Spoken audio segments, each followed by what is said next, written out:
Bismillahirrahmanirrahim. Assalamualaikum warahmatullahi wabarakatuh. Salam sejahtera buat kita semuanya. Yang saya hormati dosen penguji kinerja PPG dalam jabatan Kementerian Agama batch 3 tahun 2025. Perkenalkan, saya Jamaluddin, guru pendidikan agama Islam dan budi pekerti di SMKN Negeri 21 Jakarta Pusat. Saat ini saya juga terdaftar sebagai mahasiswa PPG dalam jabatan Kementerian Agama batch 3 tahun 2025 di LPTK UIN Syarif Hidayatullah Jakarta. Saya akan mengikuti ujian kompetensi mahasiswa pendidikan profesi guru yang disingkat UMPPG. Pada hari ini, tanggal 10 Oktober 2025, saya melaksanakan praktek mengajar di kelas 11 MPLB 2 dengan materi pernikahan atau munakahat dengan metode PBL. Saya berharap dapat menunjukkan kemampuan saya sebagai calon guru yang profesional dan kompeten. Saya siap untuk menghadapi ujian ini dengan percaya diri dan kesungguhan. Saya ucapkan terima kasih. Semoga video yang saya buat bermanfaat buat kita semua. Terima kasih. Wassalamualaikum warahmatullahi wabarakatuh. Assalamualaikum. Waalaikumsalam. Gimana kabarnya hari ini?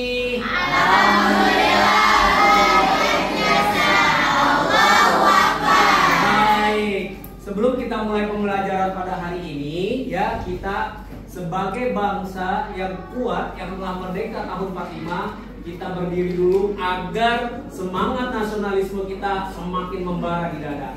Yuk, sama-sama kita berdiri dulu untuk menyanyikan lagu Indonesia Raya.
Sudah menyanyikan lagu Indonesia Raya, lagu yang bagaimana ini adalah telah menggema di seluruh dunia, termasuk khususnya di NKRI kita.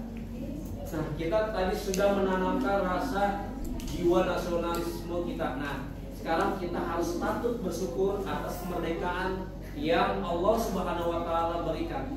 Agar kegiatan ini nambah berkah, ya, nambah ilmu kita makin luas, dipersilahkan kepada ketua kelas untuk memimpin doa. Alangkah baiknya sebelum kita mulai belajar pada hari ini, kita berdoa menurut kepercayaan masing-masing. Berdoa dimulai.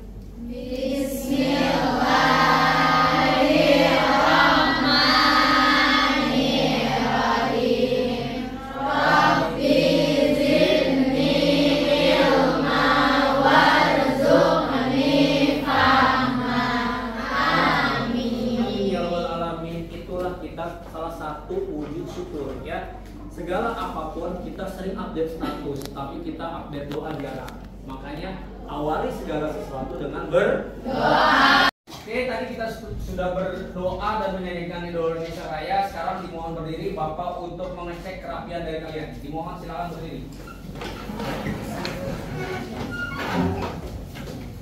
Bapak lihat satu persatu. Semuanya sudah rapi. Oke, sudah bagus. Oke, baik, sudah bagus. Oke, terima kasih. Tepuk tangan buat kalian semuanya. Silakan dimohon duduk kembali.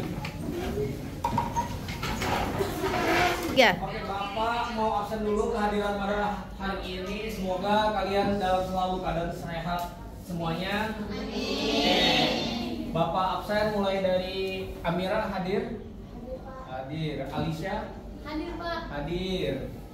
Terusnya ada Putri. Hadir, Pak. Masya Allah. Ada Mesya. Hadir, Pak. Angel.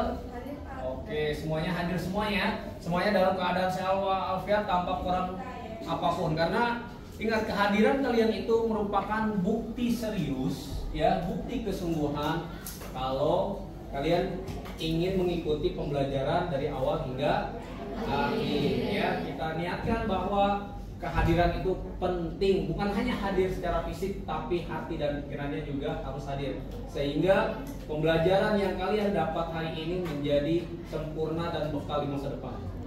Apa biar relax ya, biar kita pembelajaran nambah semangat, yuk kita dimohon berdiri lagi semuanya ya. Mohon berdiri ya, agar pembelajaran kita pada hari ini, pembelajaran pendidikan agama Islam kelas 11 ya, agar tambah semangat. Yuk, ada yang silakan yang mau memimpin SBG pada hari ini, dipersilakan. Yuk. Semangat.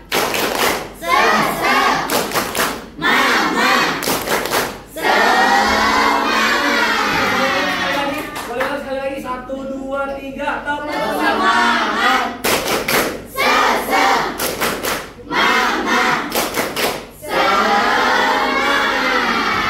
Oke, luar biasa, tepuk tangan semuanya.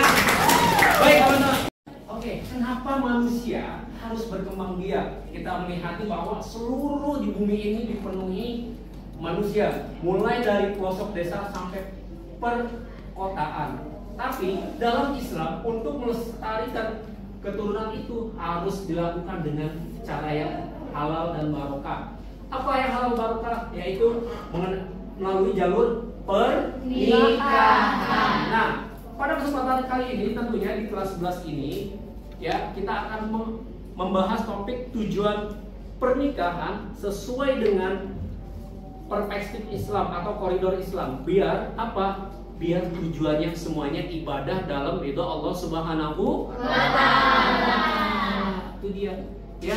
Oleh karena itu, nah, mengenai pernikahan ini apa sih yang kamu ketahui? Tentunya ibu bapak kalian juga lahir di dunia ini karena pernikahan. Nah, bapak mau tahu apa yang kamu ketahui tentang pernikahan? Silahkan bagi yang mau tahu, yang berani angkat tangan. Saya dengan Nuraya Heronisa ingin menjawab, pernikahan itu adalah hubungan antara dua orang yang saling mengikat diikuti dengan sunnah-sunnah Rasul atau sunnah-sunnah Islam. Bagus, tepuk tangan buat aku. Ya. Ada yang menambahkan lagi? Cukup? Oke, baik. Betul apa yang dikatakan oleh Azmia ya. Salah satu pengertian dari pernikahan adalah ikatan dua lawan jenis, yaitu laki dan perempuan. Sebagaimana ini sesuai dengan Undang-Undang Pernikahan di Republik Indonesia. Ya, harus memiliki syarat dan rukun. Nanti yang akan kita bahas next. Ya. Nah, ini ya salah satu, coba kalian amati gambar ini gambar apa nih? Akad nikah. Tentu kalian juga pernah tahu ya, pernah datang ke apa? Kondangan. Bahasa Betawinya kondangan atau di Indonesia resepsi pernikahan. Ini apa nih? Buku nikah. Ya ini tahu dong. Mahar. Good ya berarti kalian kalau anak perempuan pasti tahu apa itu yang berhubungan dengan mahar. Next. Ya. Nah, ini dia nih pernikahan, ya. Asal katanya berkumpul tadi betul, ya ikatan lahir batin. Apa itu? Kuat, diskon golizon. Perjanjian yang berat, ya. Ikatan lahir batin antara. Nah, next lanjut. Nah, ini dia nih. Kita baca tadarus dulu. Ya. Kita tadarus dulu ya. Ikutin Bapak boleh? Boleh. Bismillahirrahmanirrahim. Bismillahirrahmanirrahim. Wa min ayatihi an khalaqalakum min anfusikum azwajan litaskunu ilaiha wa ja'ala bainakum mawaddah wa rahmah inna fi zalika la ayatin liqaumi yatafakkarun.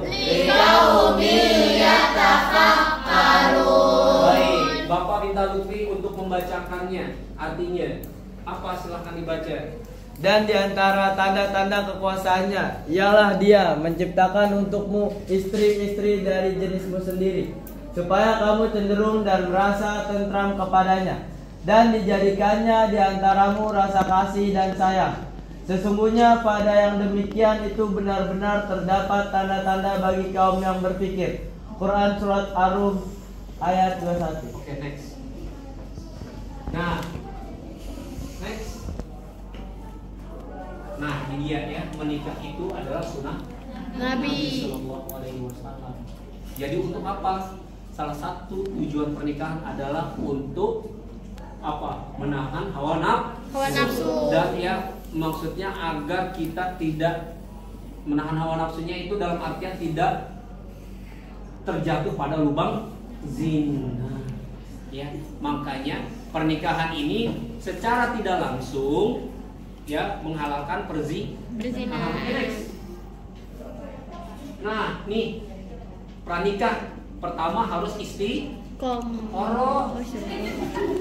Ya, pertama harus istiqoroh dulu, minta sama Allah biar pasangannya makbul. Kedua, minta pertimbangan orang tua. Itu gimana sih, Mah? Ya. Lanjut. Ya. Next. Nah, ini tujuan nikah ya. Tadi mawadah, ketenangan, mengikuti sunnah Rasul ya. Memperoleh keturunan dong ya. Makanya jadi orang yang nikah itu berhak punya bin ayahnya. Kalau dia nauzubillah melakukan perzinahan, maka bin ayahnya tidak berlaku. Next. Nah, ini urgensi nikah. Ada kata Rasul menjadi kaya itu melengkapi agamanya, ibadah. Semua pernikahan itu ibadah, mulai dari bercanda sampai ngomong anak itu ibadah. Lanjut. Oke. Lanjut. Next. Nah, ini dia memilih tips pasangan menikah nih alasannya. Ini karena kualitas agama nih.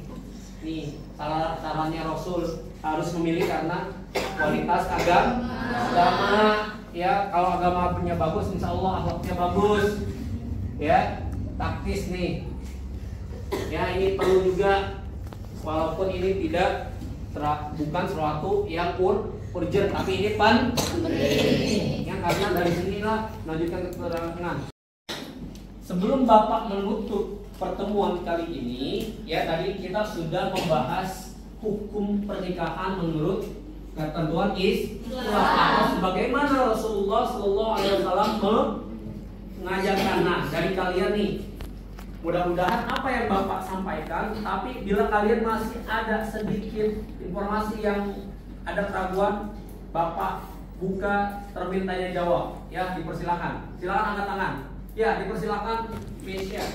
Nama saya Mesya, izin bertanya, jika ayahnya sudah meninggal, walinya diganti sama siapa, Pak? Bagus. Tepuk tangan buat Mesya. Bagaimana kalau walinya sudah wafat? Ini pertanyaan bagus. Tentunya jika ada dua wali yang berhak menikahkan seorang anak perempuan. Pertama, itu berasal dari keturunan ayah dan anak laki-laki atau saudara kandung, ya, saudara kandung, baik itu kakak maupun adik, ya, yang berjenis kelamin laki-laki. Yang berikutnya paman dari jalur ayah, itu berperoleh. Pak, bagaimana kalau dari jalur ayah tidak ada anak laki-lakinya? Maka yang boleh menikahkan itu adalah wali hakim. Siapa wali hakim? Penghulu, ya. Jadi kalau dia anak sebatang kara, ya, misalkan dia anak tunggal, ternyata ayah dan ibunya tidak memiliki saudara, maka yang menikahkan adalah wali hakim atau bapak penghulu. Bagaimana, bisa sudah terjawab? Oke, baik. Ada lagi yang lain? Pak, nah. Saya Lutfi izin bertanya, apa boleh jika melakukan pernikahan dengan biaya yang pas-pasan? Nikah biaya pas-pasan, ini luar biasa. Tepuk tangan buat Lutfi. Ya, tadi pertanyaannya kalau walinya udah wafat. Ini kalau bagaimana nih? Kita kan sekarang hidup dalam serba ekonomi sulit, ya, pekerjaan susah. Tapi ada anak muda laki-laki memberanikan. Ini juga bagaimana di zaman Rasul ada seorang pemuda yang berani melamar, ya. Tapi ini intinya tidak ada paksaan, tapi intinya ekonomi itu bukan menjadi batasan. Sekali lagi ya, perlu digarisbawahi, bukan menjadi batasan. Tapi yang paling penting adalah pemahaman keagamaan tentang pernikahan. Ya, tentang pernikahan itu satu, pertama, walaupun dia sederhana, silahkan. Pertama, harus meluruskan niat. Ya, harus meluruskan niat karena Allah Subhanahu wa Ta'ala. Kedua, punya tekad ingin berubah menjadi lebih baik. Itu kenapa berubah menjadi lebih baik? Karena pernikahan yang dilandasi niat karena Allah, disitulah Allah bukakan, ya, Allah bukakan keran-keran rezekinya. Yang tadinya dia nggak punya apa-apa, Allah bukakan rezekinya dengan ikhtiar dia, dengan usaha dia, jadi berlimpah. Nah, itulah presentasi pada kali ini. Kita lihat hikmah pertama, apa manfaat pernikahan? Ya, pertama ini dia nih, melaksanakan perintah Allah. Nih yang poin 3 yang penting. Terjadinya, ya, hubungan yang diridhoi Allah, mendapat keturunan yang sah. Tentunya ini juga nih, keluarga yang saling menyayangi. Ya, luar biasa. Bagaimana tentunya kita sering berdoa juga. Ibu kalian, apa doa yang sering di kalian? Robbi habli minas solihin. Itu doa orang tua kalian, menjadi anak yang keturunan soleh dan soleha. Semangat, kita es breathing terlebih dahulu. Siap? Siap. Oke teman-teman, biar semangat belajar, kita senam dulu ya.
Ya, tadi Bapak sudah menjelaskan pernikahan Islam secara sederhana. Nah, selanjutnya kalian Bapak mengajak diskusi kalian untuk membahas kira-kira namanya pernikahan kan butuh biaya, butuh anggaran. Oleh karena itu, ya Bapak akan membagi 3 termin, ya, secara mengenai kasus yang Bapak pernah jelaskan, yaitu anggaran di angka 10, di angka 30, dan di angka 50 juta. Nah, kalian buat ya per kelompok bagaimana kira-kira kan pernikahan menurut seseorang itu adalah sebuah prestis dan sejarah. Makanya kebutuhan seseorang itu berbeda-beda. Oleh karena itu Bapak mengajak kalian ya, siapa tahu nantinya kalian juga merayakan pernikahan yang penuh barokah.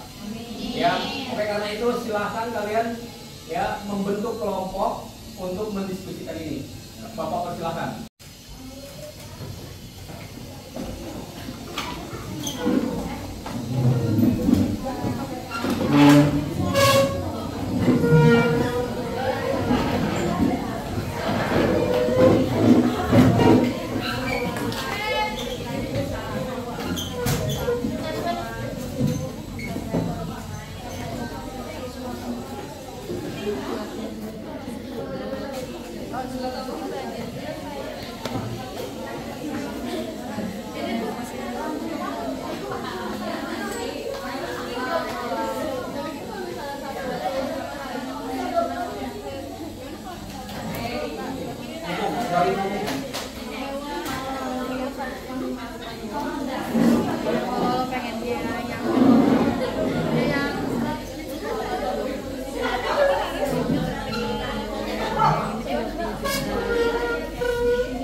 Jadi kalau kalian buat rencana anggaran itu realistiskan dengan jumlah tamu yang akan diundang.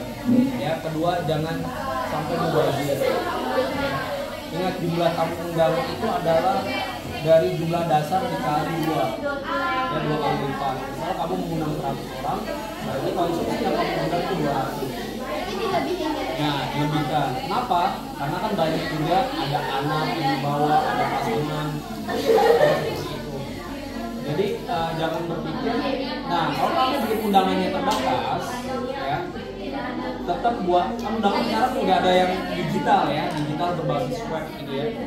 Bilang undangan hanya dihadiri keluarga terdekat, bagi teman-teman yang belum terundang mohon doa restunya. Jadi kita memberitahukan jawab itu adalah memberikan undangan. Boleh kalau undangan terbatas kan di situ ya pernikahan hanya dihadiri keluarga, ya keluarga nggak masalah. Mereka TK dulu, oh iya, mohon doa restunya. Kalau teman-teman kita juga pada ngerti kok. Ya, kebanyakan dari kita kan apa? Pernikahan itu banyak mubazir, harus tekor, akhirnya harusnya dia bahagia, akhirnya sengsara karena banyak mengikuti utang, ya demi gengsi, itu nggak boleh. Jadi Kalau porsi souvenir itu ngikutin kayak undangan apa gimana? kalau souvenir itu tergantung kemampuan masing-masing, ya tergantung kemampuan. Kalau memang kamu ya sederhana, misalkan hanya alat tulis atau pulpen, ya silakan. Atau akan banyak juga souvenir yang menarik, ya bisa minyak wangi, bisa entah itu sisir, ya dan sebagainya, tergantung. Jadi balik lagi tergantung budget yang ada, kesepakatan yang ada. Kalau menggunakan adat, pakailah adat yang tidak melanggar syariat. Nah, jadi di sini ada susunan acara atau anggaran biaya dari harga 10 juta, 30 juta sama 50 juta, dan juga 150 juta. Jadi ada biaya anggarannya nih masing-masing. Di sini udah tertera. Masya Allah nih. Di sini ada dari 50 juta juga ada 30 juta. Udah termasuk souvenir sama ada dokumentasi WO. Luar biasa, perhitungan tepuk tangan dong. Wah, detail banget sih. Kamu jangan udah siap bikin WO ya? Aduh, luar biasa. Boleh saya Tentang rencana anggaran biaya pernikahan yang bakal kita bahas itu anggaran dari 10 juta, 30 juta sampai 50 juta. Jadi di 10 juta itu kita mungkin apa aja yang bakal kita isi gitu supaya dana cukup untuk dana 10 juta ini cukup buat berpasak, biaya akad atau urus konsumsi keluarga gitu. Pasti kan 10 juta kan dananya kecil, jadi nggak mungkin semuanya. Jadi gimana caranya kita ngebagi 10 juta supaya cukup buat bikin pernikahan yang sederhana. Ada pendapat gak kayak yang pertama tuh kita tentuin apanya dulu gitu. Nah, alhamdulillah kita sudah pada sampai akhir pembelajaran, ya. Tepuk tangan buat semuanya yang telah mengikuti pembelajaran yang sangat luar biasa.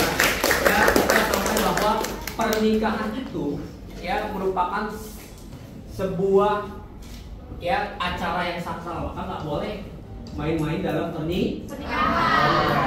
Nah, pada kesempatan ini sebelum Bapak tutup, ada yang bisa memberikan kalimat statement atau kesimpulan? Ya, dipersilahkan berdiri. Perkenalkan, nama saya Dita. Izin menyimpulkan materi pada hari ini. Kesimpulannya, Islam mengajarkan bahwa pernikahan adalah untuk mewujudkan keluarga yang sakinah, mawaddah, dan warohmah.